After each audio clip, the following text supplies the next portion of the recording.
Hello friends, कैसे हैं आप सब लोग। आई होप आप सब लोग बिल्कुल ठीक होंगे। चलिए शुरू करते हैं आज की क्लास। आज की क्लास में हम डिस्कस करने वाले हैं पिछले बार यानी कि आपका जो अगस्त में सीटेट का पेपर हुआ था उसका ईवीएस का पेपर डिस्कस करने वाले हैं। कल जो हमने डिस्कस करी थी वो जो था आपका जो ऑनलाइन के जितने भी आपके सेट हुए थे, जितने भी पेपर हुए थे, क्योंकि ऑनलाइन का जो पेपर हुआ था वो आपका कई दिनों तक चला था, लगभग 1 महीने तक चला था। ठीक है, तो उसमें जितने इंपॉर्टेंट क्वेश्चन थे जो पूछे गए थे वो ईवीएस में हमने कल टॉप 40 का जो है डिस्कस किया था। उससे पहले एक क्लास और आई थी, उसमें टॉप 50 क्वेश्चन थे। ठीक है, तो ऑनलाइन वाले सारे लगभग जितने ईवीएस से संबंधित क्वेश्चन थे वो हमने डिस्कस कर लिए हैं। आज की क्लास में जो आपका ऑफलाइन एग्जाम हुआ था अगस्त में 2023 में, उसका जो है ईवीएस का 30 क्वेश्चन हम यहाँ पे डिस्कस करेंगे। ठीक है, तो आज की क्लास बहुत ही इंपॉर्टेंट होने वाली है क्योंकि आप सभी को पता है कि पिछले बार जो एग्जाम हुआ था उसका थोड़ा सा पेपर उसका थोड़ा सा डिफिकल्ट था, थोड़ा सा डिफरेंट था बाकी अदर पेपर्स के अगर अकॉर्डिंग देखा जाए तो। ठीक है, तो बहुत ही इंपॉर्टेंट क्लास है। क्लास को अगर समझ में आए, क्लास आपको या पसंद आए तो उसको लाइक कर दीजिएगा, अपने दोस्तों में भी शेयर कर दीजिएगा ताकि उनको भी समझ में आए कि पिछले बार उनका पेपर किस तरह से हुआ था, अगर उन्होंने अभी तक प्रैक्टिस सेट नहीं लगाई पिछले बार अगस्त का तो। ठीक है, और अगर चैनल पर नए हैं तो चैनल को सब्सक्राइब भी कर लीजिएगा। देखते हैं जो आपका पेपर हुआ था अगस्त का, उसमें जो है पहला क्वेश्चन क्या पूछा गया था। ये जो पेपर हम डिस्कस करने वाले हैं ये आपका सेट बी के में है। ठीक है, फर्स्ट पेपर है, यानी ईवीएस का फर्स्ट पेपर जो प्राइमरी लेवल का होता है वो सेट बी है। ठीक है, इसमें हम देखेंगे और साथ में ये भी देखते हुए चलेंगे कितने क्वेश्चन आपके एनसीईआरटी से संबंधित हैं और कितने आउट ऑफ एनसीईआरटी भी आए थे। ठीक है, ये भी देखते हुए चलेंगे क्योंकि पिछले बार 1 से 2 क्वेश्चन ऐसे थे जो एनसीईआरटी के बाहर के क्वेश्चन थे, बाकी हमेशा जो क्वेश्चन पूछे जाते हैं वो एनसीईआरटी से ही संबंधित आपके जो आपका कंटेंट और पेडागोजी वो दोनों आपका एनसीईआरटी से ही पूछा जाता है ईवीएस में। ठीक है, तो 1 से 2 क्वेश्चन आपको इस पेपर में देखने को मिल जाएंगे जो आपका आउट ऑफ एनसीईआरटी पूछा गया था। ठीक है, पहला क्वेश्चन जो दिया हुआ है वो देख लेते हैं। पहला क्वेश्चन ही दिया है कि 24 ग्राम ml घनत्व और 6 ml आयतन वाली वस्तु का द्रव्यमान क्या होगा। ये जो ऐसा क्वेश्चन है ये जो है वैसे हमेशा एग्जाम में पूछा नहीं जाता, ये जो है आउट ऑफ एनसीईआरटी क्वेश्चन पूछ लिया गया था। वैसे जो है बहुत पहले जो लगभग 16-17 में एक क्वेश्चन पूछा गया था। ठीक है, उसके बाद ये रिपीट हुआ है, लेकिन काफ़ी टाइम बाद रिपीट हुआ है। ठीक है एनसीईआरटी का ही लेकिन जल्दी पूछा नहीं जाता। तो ये जो है 24 ग्राम ml घनत्व और 6 ml आयतन वाली वस्तु का जो द्रव्यमान है ये क्या होगा, तो ये होगा आपका 144 ग्राम। बहुत ही इजी है, अगर आपने कभी सॉल्व किया होगा पिछले बार के जो प्रीवियस क्वेश्चन तो जरूर मिला है। वैसे हमेशा पूछा नहीं जाता लेकिन अब की बार जो यानी जो अगस्त में पेपर हुआ था उसमें पूछा गया था। तो 144 ग्राम पहला ही ऑप्शन इसका सही होगा। नेक्स्ट क्वेश्चन दिया है कि निम्नलिखित कथनों को पढ़िए तथा सही विकल्प का चयन कीजिए। अभिकथन और कारण से संबंधित आपके इस पेपर में कई क्वेश्चन देखने को मिलेंगे, यानी अब का जो टाइम है, अब जो पेपर पूछे जा रहे हैं, आपके जो पेपर हो रहे हैं उसमें जो क्वेश्चन पूछे जा रहे हैं वो आपके अभिकथन और कारण से संबंधित क्वेश्चन ज़्यादातर पूछे जा रहे हैं। कल जो हमने डिस्कस किया था उसमें भी आपने देखा होगा जो ईवीएस का पेपर था उसमें भी आपके अभिकथन और कथन या अभिकथन और कारण से संबंधित क्वेश्चन कई सारे पूछे गए थे। ठीक है, तो वैसे ही जो आपका ऑफलाइन हुआ था उसमें भी पूछे गए थे। इसका मतलब कि जो अब जो पेपर हो रहे हैं उसमें अभिकथन वाले जो क्वेश्चन हैं आपके वो ज़्यादा पूछे जाते हैं, चाहे आपका ईवीएस हो, सीडीपी हो या हिंदी हो या अदर सब्जेक्ट हो, सभी में क्वेश्चन ज़्यादा मात्रा में ऐसे वाले देखने को मिल रहे हैं। ठीक है, पहले जो है एकदम सीधे सीधे क्वेश्चन पूछे जाते थे, लेकिन अब सीधे सीधे सिंपल क्वेश्चन नहीं पूछे जाते, थोड़ा सा घुमा के समझ वाले क्वेश्चन पूछे जाते हैं जिसमें कि टाइम भी लगता है उस क्वेश्चन को पढ़ने में भी और थोड़ा सा आंसर खोज के निकालने में भी। ठीक है, तो इसके लिए क्या करना है कि ज़्यादा से ज़्यादा प्रैक्टिस करना है क्वेश्चन पेपर का। तो ऑफलाइन पेपर तो एक ही हुआ है। ठीक है, उसमें तो आप एक बार लगा लेंगे तो आपको जो है पता चल जाएगा, लेकिन जो ऑनलाइन पेपर हुआ तो कई सेट में हुए थे तो उनको आप ज़्यादा से ज़्यादा प्रैक्टिस करिए तो काफ़ी हेल्प मिलेगी आपकी इस एग्जाम के लिए। ठीक है, इसका अभिकथन दिया है कि दाब लगाने पर गैस को आसानी से संपीड़ित किया जा सकता है। तो ये ऑप्शन या जो कथन ये तो सही है, बिल्कुल सही कि जो दाब होता है उसको लगाने पर जो गैस होता है उसको आसानी से संपीड़ित किया जा सकता है। तो अभिकथन तो सही है। कारण दिया है कि जब हम किसी गैस पर दबाव लगाते हैं तो गैसीय कणों के बीच अंतराणुओं का स्थान कम हो जाता है और यह आसानी से संपीड़ित हो जाती है। ठीक है, तो ये भी सही है। ठीक है, यानी जो अभिकथन है और कारण ये दोनों सही है। जो कारण है ये आपका जो अभिकथन इसका सही व्याख्या भी करता है, तो आपका दोनों सही है। अब उस जो है तर्क को देखेंगे, उस जो है ऑप्शन को देखेंगे जो व्याख्या करता होगा। ए सही है परंतु आर गलत है। ए और आर दोनों सही है परंतु आर ए की सही व्याख्या नहीं है। नहीं है, नहीं है। ठीक है, ए और आर गलत है, ए गलत है परंतु आर सही है, ये भी गलत है। दूसरा कि ए और आर दोनों सही है तथा आर जो है ए की सही व्याख्या करता है, ठीक है। तो यह फोर्थ ऑप्शन ही इसका सही हो जाएगा।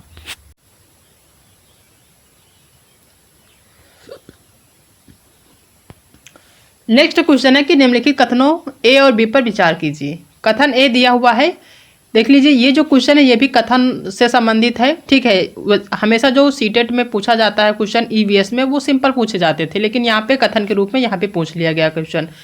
कथन है कि मनाली में ढालू छतों वाले मजबूत बांसों के खंभों पर बने ऊंचे उठे हुए लकड़ी के घर बनाए जाते हैं, ठीक है। तो ये तो गलत है। मनाली में बांस के खंभों पे घर कहाँ बनाए जाते हैं, वो बनाए जाते हैं कहाँ पे, असम में बनाए जाते हैं, ठीक है। तो ये तो सीधा सीधा गलत है। दूसरा कथन दिया है कि मनाली में बारिश बहुत होती है और बर्फ भी पड़ती, तो ये ऑप्शन तो सही है। जो मनाली है वहाँ पे बारिश अधिक होती है और साथ में क्या होता है, बर्फ भी पड़ती है, ठीक है। तो एक गलत है और जो है कारण जो दूसरा है यानी कथन ए है वो गलत है, कथन बी क्या है, सही है। ऑप्शन देखते हैं कि ए सही है परंतु बी गलत नहीं, ए नहीं सही है, ये गलत है। दूसरा है कि ए और बी दोनों गलत हैं, ये भी नहीं होगा। तीसरा कि ए गलत है परंतु बी सही है, बिल्कुल सही। ए आपका जो कारण ए था वो गलत था और कारण बी सही था, तो इसका थर्ड ऑप्शन सही होगा। नेक्स्ट क्वेश्चन जो मिलान के रूप में है, स्तंभ ए और स्तंभ बी का मिलान कीजिए। स्तंभ ए के रूप में ये सारे मसाले दिए हुए हैं, स्तंभ बी के रूप में उनकी जो है एक विशेषताएं दी गई है, उनको मिलान करना है कि किसकी क्या विशेषता है। जैसे जीरा, जीरा जो है किल की तरह तो दिखता नहीं, दक्षिण अमेरिका से भी उत्पत्ति नहीं होती, पीले रंग का भी नहीं होता, छोटा परंतु खुशबूदार होता। जीरा जो होता है छोटा होता और खुशबूदार होता, सभी को पता है। तो ए का कितना हो जाएगा, फोर्थ हो जाएगा, ए का लिख लेंगे फोर्थ। बी जो केसर होता है, केसर किस कलर का होता है, पीले रंग का होता है, ठीक है। तो बी का क्या हो जाएगा, दूसरा हो जाएगा, ठीक है।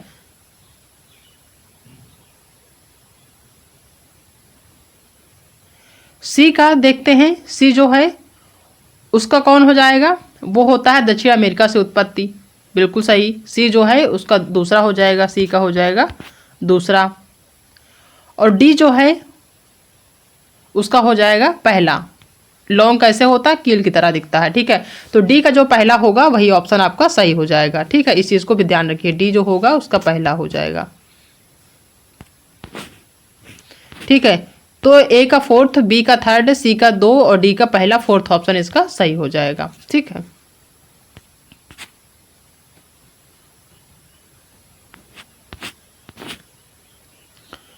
नेक्स्ट क्वेश्चन है कि बंगाल की खाड़ी का तटवर्ती राज्य केंद्र शासित प्रदेश है, ठीक है। जो बंगाल की खाड़ी है उसका जो तटवर्ती राज्य किस केंद्र शासित प्रदेश से संबंधित है ये बताना है, ठीक है। पहला है तेलंगाना, दूसरा केरल, तीसरा उड़ीसा और चौथा कर्नाटक। तो वो कौन सा है, वो है आपका उड़ीसा, थर्ड ऑप्शन सही होगा, ठीक है। बंगाल की खाड़ी का तटवर्ती राज्य जो केंद्र शासित प्रदेश है वो है आपका उड़ीसा, थर्ड ऑप्शन सही होगा, ठीक है। नेक्स्ट क्वेश्चन पूछा जाता है या पूछा गया है पिछले बार एग्जाम में कि जंगलों के बारे में निम्नलिखित कथनों पर विचार कीजिए। जंगल से संबंधित क्वेश्चन हमने आपको डिस्कस भी किया था, तो बताया था कि इससे संबंधित क्वेश्चन हमेशा पूछे जाते हैं, पिछली बार भी पूछा गया था जंगलों के बारे में। अब ये है कि क्वेश्चन पूछने के तरीके चेंज हो गए, पहले जो है सिंपल पूछा जाता था, अब थोड़ा सा लेंदी क्वेश्चन हो गया, ठीक है।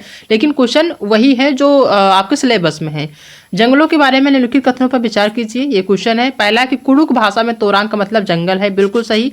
जो कुड़ुक भाषा होता है उसमें जो है तोरांग का जो मतलब होता है वो जंगल होता है, यानी जंगल को तोरांग कहते हैं कुड़ुक भाषा में, तो ये तो सही है। दूसरा कि झारखंड में ग्राम परिषद यानी पंचायत लॉटरी के माध्यम से यह तय करती है कि किस परिवार को कृषि के लिए कितनी भूमि मिलेगी, ये गलत है, ये नहीं तय करती।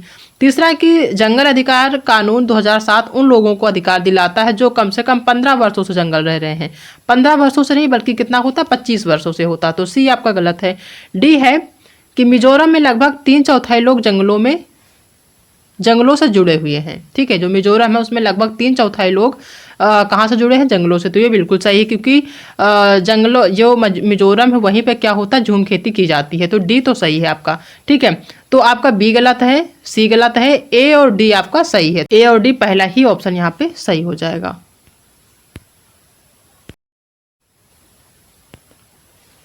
नेक्स्ट क्वेश्चन है कि पौधों के निम्नलिखित मुख्य कार्यों पर विचार कीजिए। जो पौधों के कार्य होते हैं उन पे विचार करना, उनको बताना कि जो पौधे होते हैं उनका कार्य क्या होता है। पहला भोजन का उत्पादन और भंडारण करना, तो भोजन का उत्पादन तो करते नहीं, भंडारण तो कर सकते हैं लेकिन उत्पादन नहीं करते, तो पहला ही ऑप्शन गलत है। दूसरा पौधे की शक्ति और सहारा देना, पौधे जो होते हैं उनको शक्ति और सहारा भी देते हैं पौधों को, तो वो तो सही है, बी ऑप्शन सही है। सी है कि पौधे के अन्य भागों को जड़ों से जड़ और खनिज का स्थानांतरण करना, ये भी आपका क्या है, ऑप्शन सही है। ठीक है, तो तने का मुख्य कार्य बताना है, तो आपका बी और सी सही है। बी और सी कहाँ पे है, थर्ड ऑप्शन बी और सी आपका क्या होगा, सही हो जाएगा। नेक्स्ट क्वेश्चन है जो कि हमेशा एग्जाम में पूछा जाता है कि कौन सा जो ब्रांच होता है एक मिश्र धातु जिसे निम्नलिखित में से किन्हें पिघलाकर बनाया जाता है, कौन कौन सी धातु को पिघलाकर ये जो कांसा है यानी जिसको ब्रांच कहते हैं ये बनाया जाता है, ये बताना है। ठीक है, पहला ऑप्शन है जिंक और टिन, दूसरा है एल्युमिनियम और जिंक, तीसरा है टिन और कॉपर, चौथा कॉपर और जिंक। तो वो होता है आपका टिन और कॉपर, इसको ध्यान रखिए, एग्जाम में कई बार पूछा गया है, पिछली बार भी ये रिपीट हुआ है क्वेश्चन। नेक्स्ट क्वेश्चन है हाथियों से संबंधित। हाथियों से संबंधित भी क्वेश्चन हमेशा एग्जाम में पूछा जाता है, ऐसा कोई एग्जाम नहीं आया जिसमें ना पूछा जाता हो। इससे पहले जो आपका ऑनलाइन एग्जाम हुआ था हमने उसमें भी डिस्कस किया था क्वेश्चन, उसमें भी पूछा गया था, और ये अगस्त का पेपर है उसमें भी पूछा गया है। निम्नलिखित में से हाथियों के बारे में सही कथन चुनना है। पहला है कि 3 महीने के हाथी के बच्चे का वजन सामान्यतः लगभग 100 किलोग्राम होता है। तो जो 3 महीने का हाथी का बच्चा होता है उसका वजन 100 केजी नहीं होता है, बल्कि कितना होता है, 200 केजी होता है। तो ये ऑप्शन क्या है, गलत है। दूसरा है कि वयस्क हाथी एक दिन में 200 किलोग्राम से अधिक पत्तियां और झाड़ियां खा सकता है। 200 नहीं बल्कि कितना खाता है, 100 किलोग्राम खाता है। ठीक है, यानी जो बच्चे का वजन होता है वो 100 केजी होता है। अगर एक वयस्क की बात करी जाए हाथी की, वो कितना खाता है एक दिन में, तो वो खाता है 100 केजी के आसपास। ठीक है, तो ये भी आपका क्या है, गलत है। तीसरा कि हाथी बहुत अधिक आराम नहीं करते, बिल्कुल सही। हाथी जो होते हैं पूरे दिन चलते रहते हैं, बहुत ज़्यादा आराम नहीं करते, वे दिन में 2 से 4 घंटे ही सोते हैं, बिल्कुल सही। हाथी का जो सोने का ड्यूरेशन होता है वो 2 से 4 घंटे ही होता है। तो सी आपका क्या है, सही है। डी है कि हाथी कीचड़ और पानी से खेलना पसंद करते हैं, बिल्कुल सही। जो हाथी होते हैं जहाँ पे कीचड़ होता है और पानी भरा होता है वहाँ पे खेलना ज़्यादा पसंद करते हैं। तो सी और डी आपका ऑप्शन सही है, बाकी आपके गलत है। तो सी और डी पहला ही ऑप्शन सही हो जाएगा। नेक्स्ट क्वेश्चन है कि बिहार राज्य के लोगों के लिए निम्नलिखित में से मधुमक्खी पालन कार्यक्रम आरंभ करने के वर्ष की सर्वश्रेष्ठ अवधि क्या है। ये जो क्वेश्चन है कई बार आपके एग्जाम में पूछा गया है, बस यहाँ पे क्वेश्चन पूछने का थोड़ा सा तरीका चेंज कर दिया गया है कि बिहार राज्य के लोगों के लिए जो निम्नलिखित में से मधुमक्खी पालन कार्यक्रम है उसका आरंभ करने के वर्ष के रूप में बताना। यानी सिंपल सा क्वेश्चन है कि मधुमक्खी पालन की जो आरंभ करने का जो महीना होता है कौन सा, किस महीने में मधुमक्खी जो पालन है वो किया जाता है। ठीक है, पहला है अगस्त से अक्टूबर, दूसरा है अप्रैल से जून।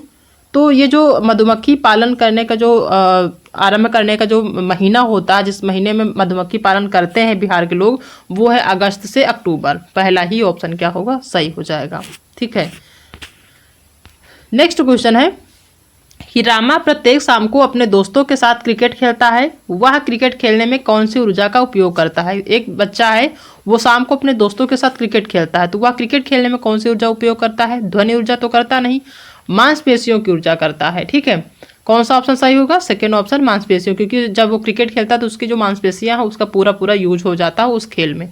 ठीक है, प्रकाश ऊर्जा रासायनिक ऊर्जा होगा नहीं, सेकेंड ऑप्शन सही होगा।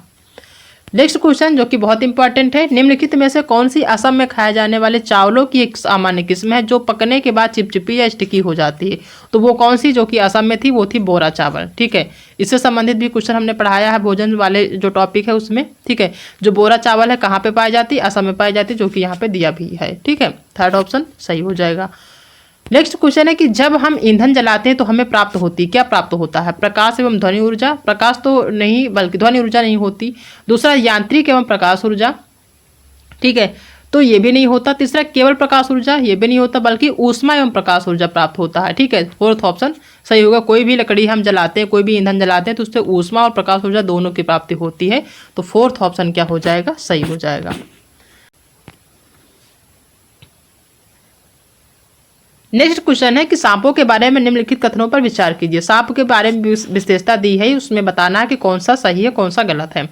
वे अपने शिकार को चबाकर खाते हैं, ये गलत होगा। वे अपने शिकार को चबाकर नहीं खाते। दूसरा कि जहरीले सांपों के डसने वाले दांत होते हैं, यहाँ पर डसने होगा, डसने वाले दांत होते हैं, तो बिल्कुल सही। तीसरा वे अपने भोजन शिकार को पूरा निगल जाते हैं, ये भी सही है। सांप के दांत नुकीले होते हैं, ये भी सही है। आपका पहला ही ऑप्शन सही होगा कि जो सांप होते हैं वे अपने शिकार को चबाकर खाते हैं, तो ये आपका गलत है। वही ऑप्शन क्या होगा, सही हो जाएगा।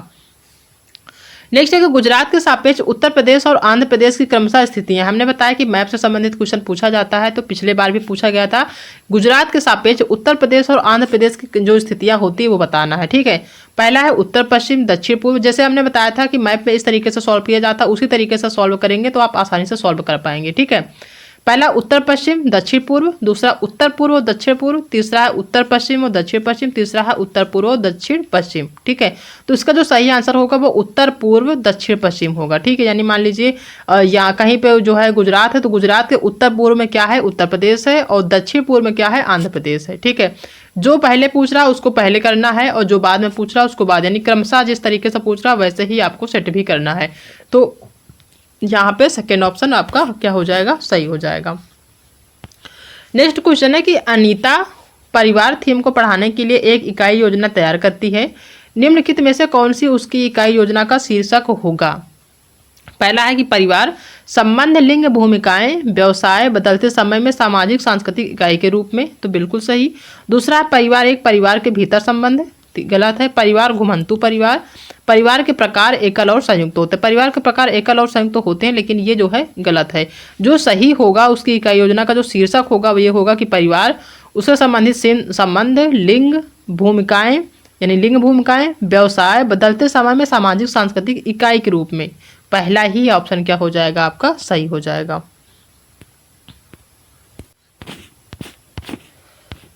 नेक्स्ट क्वेश्चन देखते हैं कि श्रीमती शीतल ईवीएस की विभिन्न अवधारणाओं को समझाने के लिए प्राथमिक कक्षाओं में कहानियों और कविताओं का उपयोग करना पसंद करती हैं। उनके द्वारा कहानियों और कविताओं का प्रयोग का सबसे उपयुक्त तर्क क्या है, ये बताना है, ठीक है। पहला है कि ईवीएस के पाठ्यक्रम को पूरा करना, साथ ही साथ विद्यार्थियों को स्कूल में आने से पहले इनको सुनाना या सुना होना, तो ये तो गलत है, ठीक है। इनका सुना होना यानी ईवीएस का जो है यानी किसी भी टीचर का ये उद्देश्य नहीं होता है कि जो भी पाठ्यक्रम उसको पूरा कराना, ये गलत होता है, ठीक है। हालांकि विद्यालय में जो प्राचार्य होते हैं, जो प्रधानाध्यापक होते हैं या जो टीचर होते हैं, उनका एक होता है टारगेट होता है कि जो भी बच्चों का पाठ्यक्रम है उसको जो है पूरा करा दिया जाए, ठीक है, उनका पाठ्यक्रम अधूरा ना रहे। लेकिन ये गलत होता है, कभी कभी क्या होता है कि पाठ्यक्रम पूरा कराने के चक्कर में बच्चे चीज़ें समझ नहीं पाते हैं, सिर्फ पाठ्यक्रम ही पूरा करके रखते हैं, ठीक है, तो ये गलत होगा। दूसरा है कि विद्यार्थियों को अपनी कविताओं और कहानियों को लिखने के लिए प्रोत्साहित करना, ठीक है, तो ये तो सही है कि अगर जो है कोई टीचर विद्यार्थियों को उनकी जो कविताएं हैं और कहानियां उसको लिखने के लिए प्रोत्साहित करती है, तो कुछ चीज़ें वो लिख के जो है समझ जाते हैं, सीख जाते हैं, तो ये तो सही है, बी नंबर आपका। सी है कि विद्यार्थियों को भाषा और संस्कृति में विविधता के बारे में जागरूक करना, ये भी ऑप्शन आपका क्या है, सही है, ठीक है, बी और सी। पाठों को अधिक संवेदात्मक, सुखद और दिलचस्प बनाना, जो टीचर होते हैं उनका भी एक उद्देश्य होता है कि जो भी पाठ पढ़ा रहे हैं उसको जो हो संवेदात्मक, सुखद और दिलचस्प बनाया जाए ताकि वो चीज़ों को आसानी से समझ सके, तो डी भी आपका सही हो जाएगा। तो बी, सी और डी आपका यहाँ पे सही होगा, तो बी, सी, डी आपका कहाँ पे है, सेकेंड ऑप्शन यही सही होगा। नेक्स्ट क्वेश्चन है कि निम्नलिखित में से कौन सा विकल्प कक्षा 1 से 5 तक ईवीएस पढ़ाने का एक मुख्य उद्देश्य है, ठीक है। पहला ऑप्शन देखते हैं कि शिक्षार्थियों को कक्षा के अधिगम को स्कूल के बाहर के जीवन से जोड़ने में मदद करना, बिल्कुल सही। जो 1 से 5 तक के जो ईवीएस है उसको पढ़ाने का जो उद्देश्य होता है उसका यही होता है कि जो भी शिक्षार्थी हैं उनको जो है कक्षा के अधिगम को स्कूल के बाहर के जीवन से जोड़ने में मदद करना, जो भी क्लास में वो पढ़ाते हैं उसको जो है स्कूल के बाहर की जो उनकी दुनिया होती है उससे जोड़कर पढ़ाना, तो वो चीज़ों को आसानी से सीखते हैं, तो पहला ही ऑप्शन सही होगा। दूसरा कि विषय की मूल अवधारणाओं को गहन समझ विकसित करना, गलत होगा। तीसरा कि स्वतंत्र रूप से व्यवहारिक क्रियाकलापों को करने के लिए कौशल प्राप्त करना, ये भी गलत है। और डी नंबर है कि विद्यार्थियों को मिडिल स्तर पर विज्ञान पढ़ने के लिए तैयार करना, ये भी क्या होगा, गलत होगा, तो पहला ही ऑप्शन आपका सही है।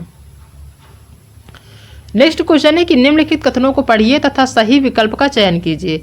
अभिकथन दिया हुआ है कि ईवीएस के सीखने को अवलोकन, पहचान, वर्गीकरण आदि से संबंधित प्रक्रिया कौशल के लिए उन्मुख होने की क्या है, आवश्यकता है, ये आपका क्या है, कथन दिया हुआ है, ठीक है।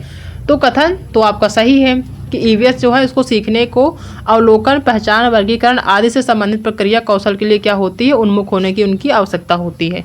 दूसरा कारण आर दिया है कि विभिन्न प्रक्रिया कौशल प्राप्त करने के माध्यम से ईवीएस के सीखने के परिणामों को हासिल करने की संभावना होती है, ठीक है। तो जहाँ तक कारण भी आपका सही लग रहा है, लेकिन जो कारण है क्या उसकी सही इसकी जो है सही व्याख्या करता है?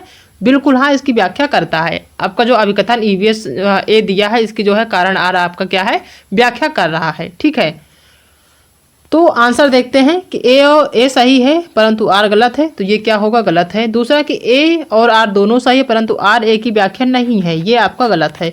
तीसरा तो गलत है। फोर्थ है कि ए और आर दोनों सही है तथा आर ए की सही व्याख्या, बिल्कुल सही। फोर्थ ऑप्शन ही आपका क्या हो जाएगा, सही हो जाएगा।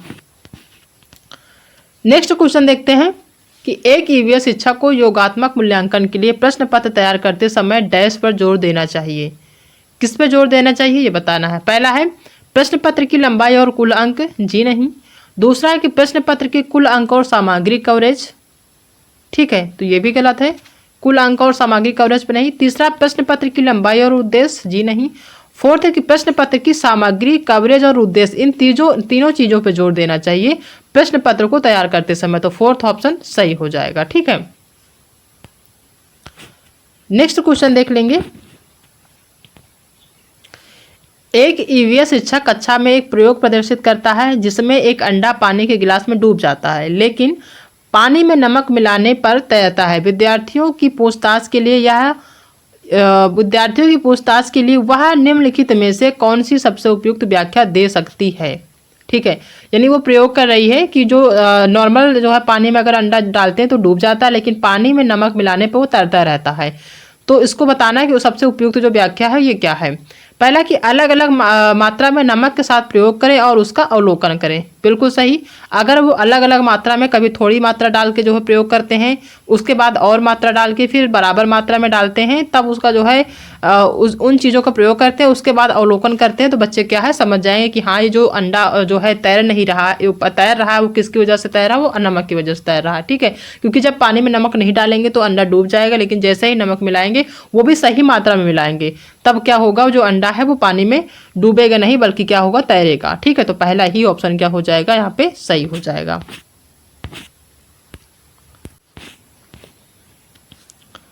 नेक्स्ट क्वेश्चन है कि कक्षा थर्ड के विद्यार्थियों के लिए ईवीएस में निम्नलिखित में से कौन सा सीखने का परिणाम या अधिगम प्रतिफल नहीं है, निगेटिव बताना है। ठीक है, इस चीज को ध्यान रखना है।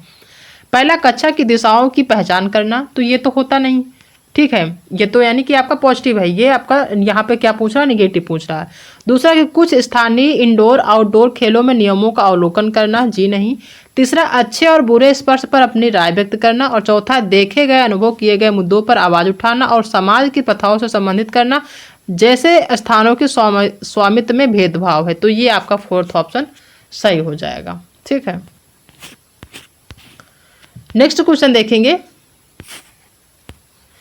आपको कक्षा थर्ड से 5 तक के अपने विद्यार्थियों के लिए ईवीएस पाठ्य पुस्तकों का चयन करना है। इस उद्देश्य के लिए निम्नलिखित में से कौन सा मानदंड सबसे उपयुक्त होगा।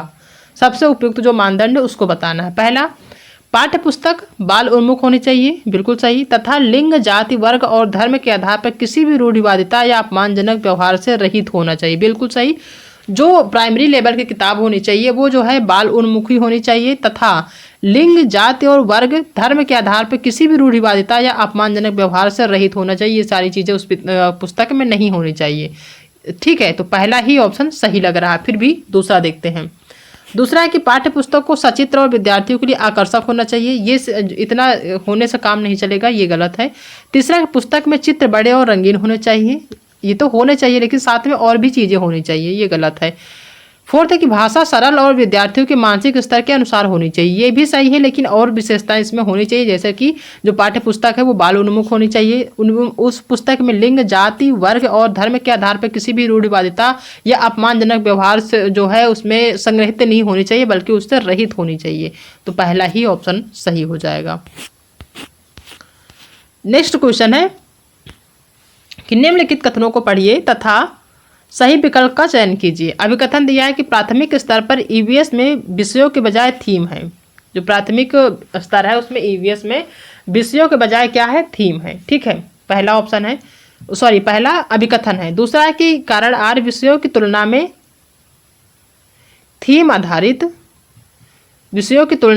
आधारित ईवीएस सीखना शिक्षकों और विद्यार्थियों के लिए क्या है, आसान है। ठीक है, तो अब जो अभिकथन फर्स्ट दिया है कि प्राथमिक स्तर पर ईवीएस में विषयों के बजाय थीम है, तो ये तो आपका सही लग रहा है, आपका जो अभिकथन ये सही है, ठीक है। लेकिन जो कारण है, ये विषयों की तुलना में थीम आधारित ईवीएस को सीखना शिक्षकों और विद्यार्थियों के लिए आसान, ये सही तो है, लेकिन इसकी जो है व्याख्या नहीं कर रहा है, ठीक है। तो ए सही है परंतु बी गलत है। ए और आर दोनों सही है परंतु आर ए की सही व्याख्या नहीं है। आपका सेकेंड ऑप्शन ही यहाँ पे क्या हो जाएगा, सही हो जाएगा। नेक्स्ट क्वेश्चन है कि एक शिक्षिका ईवीएस शिक्षण के लिए अपने विद्यार्थियों के साथ तुल्यकालिक या सिंक्रोनस संप्रेषण का चयन करना चाहती है, वह निम्नलिखित में से किसे चुनेगी, ठीक है। पहला वीडियो कॉन्फ्रेंसिंग, ऑनलाइन चैट सत्र या फोन कॉल, पहला ऑप्शन है। दूसरा त्वरित संदेश, ब्लॉग, टेली कॉन्फ्रेंसिंग, ये नहीं होगा। तीसरा phone call, pre recorded video, tele conferencing, ये भी गलत है। तीसरा कि ईमेल, सोशल मीडिया पोस्ट या फोन कॉल, ये भी गलत है। पहला ही सही होगा कि वीडियो कॉन्फ्रेंसिंग, ऑनलाइन चैट सत्र और फोन कॉल, ये जो है पहला ऑप्शन इसका सही हो जाएगा, ठीक है। नेक्स्ट क्वेश्चन देखते हैं कि यदि थीम यात्रा रेलवे स्टेशन ईवीएस में एक सामुदायिक संसाधन के उपयोग को दर्शाता है तो निम्नलिखित में से कौन पूरा करेगा थीम, बताना है। थीम भोजन जो है उसको कौन सा पूरा करेगा। यदि थीम यात्रा रेलवे स्टेशन ईवीएस में एक सामुदायिक संसाधन को दर्शाता है तो निम्नलिखित में से कौन पूरा करेगा थीम भोजन, यानी जो थीम भोजन उसको कौन सा पूरा करेगा। क्या किसान पूरा करेगा, दुकानदार, कृषि फर्म या फिर जंगल। तो वो कौन सा पूरा करेगा, किसान तो होगा नहीं भोजन से संबंधित, दुकानदार भी नहीं होगा, जंगल भी नहीं होगा, बल्कि होगा कृषि फार्म, क्योंकि जो कृषि फार्म है वो उससे संबंधित भाई कृषि है, तो जाहिर सी बात है कि उसमें फसलें बोई गई होंगी, ऐसी फसल होंगी जो भोजन से संबंधित होंगी। तो कोई भी जो है बच्चा जाएगा वहाँ पे तो कृषि फार्म से संबंधित, वो जहाँ पे कृषि की जाती है उससे संबंधित चीज़ों को वहाँ पे सीखेगा जो भोजन से संबंधित, भोजन थीम से संबंधित है। तो आपका थर्ड ऑप्शन क्या हो जाएगा, सही हो जाएगा। नेक्स्ट क्वेश्चन है कि ईवीएस शिक्षण के दौरान एक शिक्षक का बयान, प्रश्न जो विद्यार्थियों को स्वयं या अपने साथियों की प्रतिक्रियाओं से उत्तर को विस्तृत करने के लिए प्रोत्साहित करता है, ठीक है। ईवीएस शिक्षण के दौरान एक शिक्षक का बयान है या प्रश्न है जो विद्यार्थियों को स्वयं या अपने साथियों की प्रतिक्रियाओं से उत्तर को विस्तृत करने के लिए क्या करता है, प्रोत्साहित करता है। तो वो कौन सा है, परीक्षण और त्रुटि, जी नहीं, चेनिंग भी नहीं है, बल्कि खोजपूर्ण प्रश्न है, ठीक है। खोजपूर्ण ही अपने आप में क्या है, एक पॉजिटिव वर्ड है, तो आपका थर्ड ही ऑप्शन क्या हो जाएगा, सही हो जाएगा। नेक्स्ट क्वेश्चन है कि आप ईवीएस के विद्यार्थी के लिए व्यवहारिक गतिविधियों को प्रोत्साहित करना चाहते हैं, निम्नलिखित में से कौन सी क्रिया सबसे उपयुक्त है। वो जो क्रिया उपयुक्त है वो आपको जो क्रिया उपयुक्त है वो बताना है। पहला है कि एक चार्ट पर विभिन्न पौधों के भागों का चित्र बनाना, तो ये तो होगा नहीं। दूसरा है कि उपलब्ध सामग्री से ईवीएस किट विकसित करना, बिल्कुल सही, जो भी सामग्री उनके पास उपलब्ध है, जो भी विद्यालय में उनकी क्लास में उपलब्ध है, उससे संबंधित ईवीएस की किट को बनाना या जो है विकसित करना, तो ये तो सही है। तीसरा ग्लोब से नक्शा पढ़ना। फोर्थ है कि विभिन्न देशों के सिक्के एकत्रित करना, ये गलत होगा, ठीक है। आप ईवीएस के विद्यार्थी के लिए व्यवहारिक गतिविधियों को प्रोत्साहित करना चाहते हैं तो कौन सी क्रिया सबसे उपयुक्त होगी, जो कि उपलब्ध सामग्री से ईवीएस किट विकसित करे, ठीक है। जो भी उनके पास उपलब्ध सामग्री है प्रेजेंट टाइम में उसी से जो है ईवीएस किट बनाए, तो सेकेंड ऑप्शन ही क्या हो जाएगा, सही हो जाएगा। नेक्स्ट क्वेश्चन है कि ईवीएस के लिए रचनात्मक आकलन डैश है। ये क्वेश्चन बहुत इंपॉर्टेंट है, हमने इसको डिस्कस भी किया हुआ है, क्वेश्चन पूछा भी जाता है। पहला सीखने के लिए आकलन, बिल्कुल सही, पहला आपका सही होगा, सीखने के लिए आकलन। दूसरा सीखने का आकलन, ये गलत होगा। तीसरा अधिगम के रूप में आकलन, ये भी सही है। और डी है सीखने के बारे में आकलन, ठीक है, सही विकल्प चुनिए, तो आपका जो है ये भी गलत होगा। तो सही जो होगा वो आपका ए और सी यहाँ पे सही है, ठीक है। ए और सी आपका सेकेंड ऑप्शन सही हो जाएगा। नेक्स्ट क्वेश्चन जो कि एक आपके अभिकथन के रूप में है, निम्नलिखित कथनों को पढ़िए तथा सही विकल्प का चयन कीजिए, ठीक है। अभिकथन क्या दिया हुआ है, अभिकथन है कि ईवीएस में क्षेत्र भ्रमण प्रभावी शिक्षण शास्त्रीय रणनीति है, ठीक है, बिल्कुल सही। जो है क्षेत्र ईवीएस का जो पाठ्यक्रम होता है उसमें क्षेत्र भ्रमण प्रभावी शिक्षण शास्त्रीय रणनीति होती है। क्षेत्र भ्रमण से बच्चे बहुत सारी चीज़ें सीखते हैं, ठीक है, तो ये तो सही है अभिकथन। कारण देखते हैं कि क्षेत्र भ्रमण वस्तुओं घटनाओं, यहाँ पे घटनाओं होगा, और स्थानों की याददाश्त को बढ़ावा देती है, ठीक है। तो जो क्षेत्र भ्रमण होती है वो जो वहाँ की वस्तुएं होती हैं, जो घटनाएं होती हैं, जो स्थान होती है वहाँ की, उसको देख कर जो है याददाश्त को बढ़ावा नहीं मिलता है। ठीक है, ये गलत हो जाएगा। जरूरी नहीं कि याददाश्त बढ़ाने के लिए आप क्षेत्र भ्रमण कराएं बच्चों को, तो ये क्या हो जाएगा, गलत हो जाएगा। तो अभिकथन ए ही सही है, जो है आपका आर जो है वो गलत है। तो ए सही है परंतु आर गलत है, आपका पहला ही ऑप्शन क्या हो जाएगा, सही हो जाएगा। ठीक है, तो ये 90 क्वेश्चन है जो कि आपका अगस्त में जो पेपर हुआ था 2023 में, उसके 90 टोटल ईवीएस के क्वेश्चन है। ठीक है, कल के पेपर में हम में भी आपका सीडीपी जो हो उसको सॉल्व करने वाले हैं। ठीक है, आपका जो पेपर होने वाला उससे पहले जो पिछले अगस्त में पेपर हुए उन सभी को हम सॉल्व करा देंगे। ठीक है, मिनी मॉक टेस्ट के रूप में, यानी कि आपका 30 सारे सब्जेक्ट के क्वेश्चन होंगे।